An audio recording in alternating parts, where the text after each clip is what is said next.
This is also the great save all if for some reason. Hey guys, thanks for joining us again. How about another tip of the day? If you find that your chocolate is kind of stringy instead of putting little dots, just add a little bit of Paramount crystal and that'll help thin down that chocolate. And we carry Paramount crystals in bulk. Generally you wouldn't need more than an ounce to an entire pound of chocolate. So it really is just a few flakes for the chocolate that you're working with.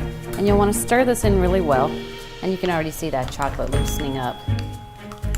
This is also the great save all if for some reason you have overheated your chocolate and it starts to firm up more than you expect it to.